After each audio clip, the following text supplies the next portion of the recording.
These are the rudest celebrities that need to eat a slice or two of humble pie in 2025. In Hollywood, a little bit of self-confidence goes a long way, and a lot of it, most of the time, goes even further. An overly robust ego is particularly a job requirement in the wayward world of showbiz, and the industry is crawling with stars who could benefit from a generous slice of humble pie or two. If actor Katherine Heigl can brag about anything, it's a knack for drumming up boatloads of bad press. There are so many articles dedicated solely to expressing hatred for her. Hollywood insiders have accused her of creating difficult situations, and the story seems to check out. After working with the actor on Grey's Anatomy, Shonda Rhimes now uses Heigl as shorthand for troublesome talent. There are no Heigls in this situation, she told The Hollywood Reporter in 2014 while fondly describing the cast of Scandal. She went on to further say, "I don't put up with bullcrap or nasty people. I don't have time for it." Heigl's bad reputation stems largely from her decision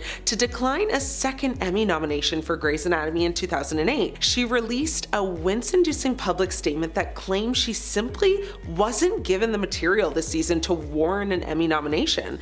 Then the actress goes into overdrive, saying, "In an effort to maintain the integrity of the Academy organization, I withdrew my name from contention." It was also reported that Heigl will occasionally disparage her own film, saying of the film Knocked Up, where she stars with Seth Rogen, that it was hard for her to love the movie. She acknowledged that she may have something of an image problem and she needs to get a little more settled in her own skin. There's also been so many reports of her on-set behavior. Many have said that she's just difficult and rude on set, including allegations of tardiness, moodiness, and even disagreements with directors and co-stars. Heigl, of course, has denied some of these incidents and has spoken publicly about the challenges of being a woman in Hollywood. Next up, we have Kanye West. Dissecting Kanye's arrogance could swallow your whole day, basically. Magazines like Time have dedicated entire features to cataloging the prolific exploits of his ego. Kanye has been involved in numerous controversies and incidents that have led many to perceive him as rude or egotistical, and there's so many moments to choose from, but the one I know you know is coming is, of course, storming the stage at the 2009 MTV VMAs, when West interrupted Taylor Swift's acceptance speech, grabbing the mic and shouting, "I'm sorry, but Beyonce had one of the best videos of all time." In 2015, West actually walked on stage again at the Grammys, this time as Beck accepted his award for Best Album, appearing to protest the decision. And let's not forget the time West abruptly paused his interview with Conan O'Brien because he had to use the bathroom really bad. In 2013, West engaged in a heated Twitter exchange with the late-night talk show host Jimmy Kimmel, who had spoofed West's interview with BBC Radio 1. West also has an ongoing feud with rapper and singer Drake, with the two of them engaging in a series of diss tracks. Kanye West had shown just how egotistical he really is when he compared himself to Steve Jobs and Michael Jackson. He declared himself as the greatest artist of all time, with more innovative genius in him than anyone else on the planet. That is like such a reach, my gosh. Another incident is when West used a wheelchair as a prop during a concert, which of course sparked criticism from disability advocates. So, while West's behavior has undoubtedly been polarizing, it is worth noting that he has also been praised for his artistry, entrepreneurial spirit, and social justice causes. If he could just tone his ego down a notch, that would be great. Up next, we have Jennifer Lopez, and considering the mountain of claims against her over the years, this shouldn't actually be a surprise. She's faced a lot of criticism and accusations of being rude or diva-like over the years, and in a notorious 1998 interview, a motormouth Jennifer Lopez said of Madonna, "Do I think she's a great performer? Yeah. Do I think she's a great actress? No.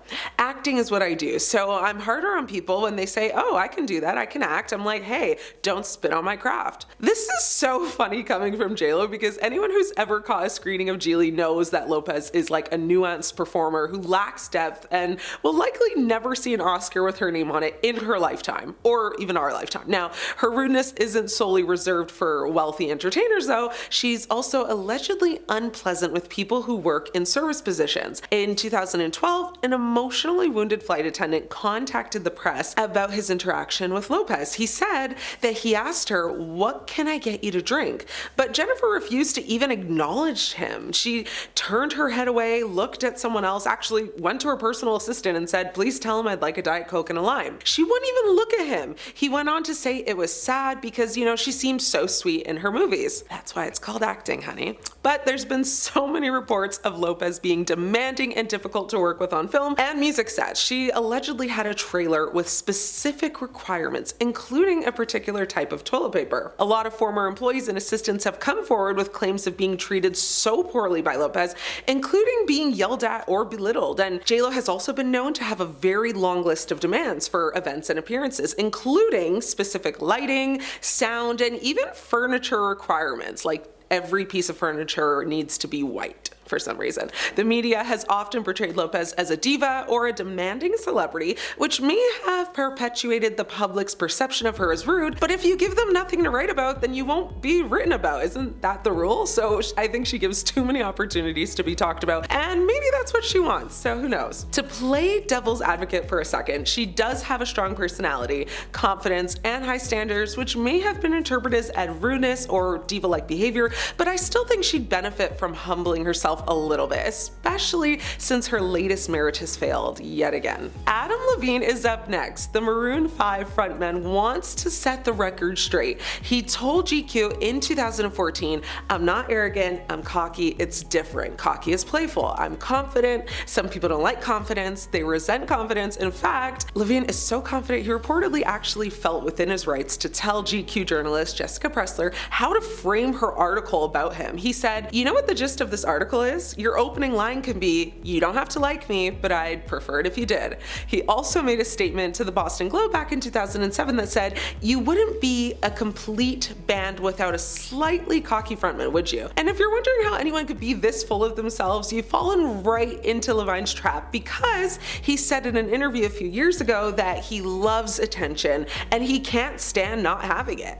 Adam has been known to lash out at fans, critics, and even his own bandmates during live performances. He also made public comments criticizing other musicians, including his fellow voice judge Christina Aguilera. His reaction to a fan jumping on stage to give him a hug went absolutely viral because of his dismissive and repulsed reaction. Many said he treated the fan like she was beneath him, and he went on to share an apology video, but that also didn't really sit that well with people either. Almost every interview he has done, he has come across as arrogant, dismissive, or uninterested, which definitely rubbed a lot of people the wrong way. He actually even got into a public feud with the late comedian Joan Rivers, who criticized him for being rude and arrogant. Now, Adam has faced a bunch of criticism online for posting about social justice issues while also promoting his own products and services. Every time he is called out for his behavior, he has responded defensively or dismissively, which may have further fueled the perception that he's rude. One critic online shared a story and said, "Someone I know met Adam Levine backstage and was mad because he told Adam, 'You guys are good.' Adam said, 'I know,' and walked off." I think Adam forgets that without his fans, he wouldn't have made it this far. I think he needs maybe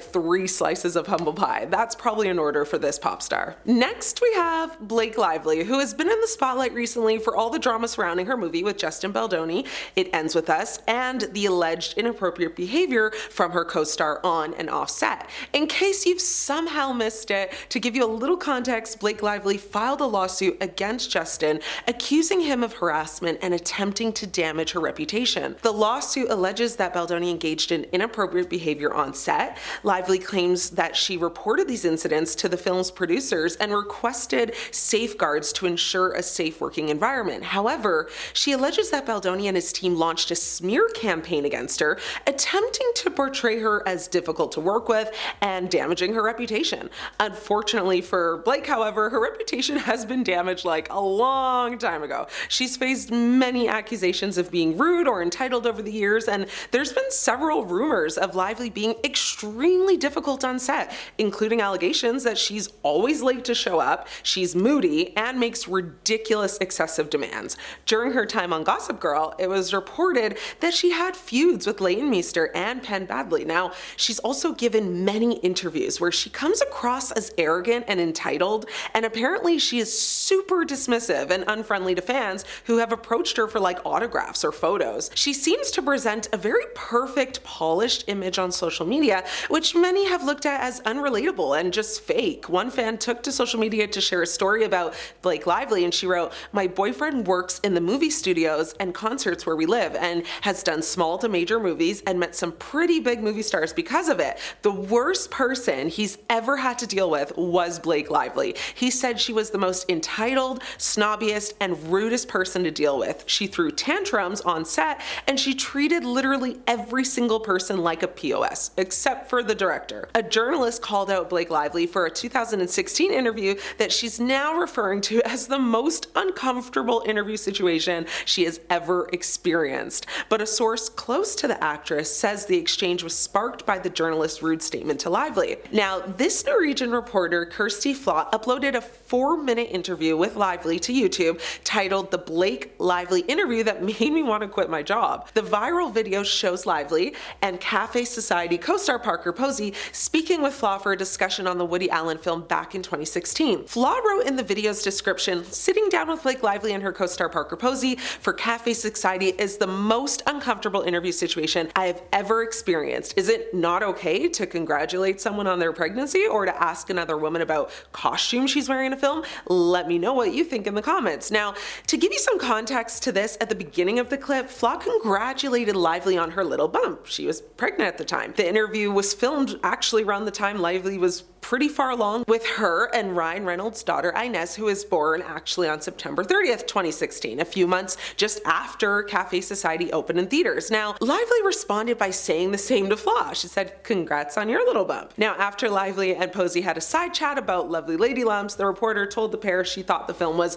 visually amazing before asking about their costumes. She said, "Did you guys like wearing those clothes?" Flott asked. "Everyone wants to talk about the clothes, but I wonder if they would ask the men about the clothes as well," Lively asked Posey before Flott responded with, "I would." Without responding to Flott directly, Lively then continued talking to her co-star about the outfits worn by the men starring in the film. She said, "It's not just the women that have the clothes, but I feel like the women get the conversation." There were definitely mixed reactions from fans and critics, with one person saying, "You're a female journalist in Hollywood interviewing a working mom, and you can't come up with anything better to kick off the interview with than congrats on your little bump. Of course Blake got annoyed." But another person said if Blake thinks that was such a rude comment and justified her horrid behavior, she reeks of privilege and snobbery. Now, personally, I don't see why Blake was so offended, and to me, it's never that serious. Her response and attitude came off, really unprofessional and just passive-aggressive, unnecessary, and uncalled for. Who do you guys think was in the wrong here? The reporter or Blake? Let me know your thoughts. I'm your host, Ashley. It's been great catching up.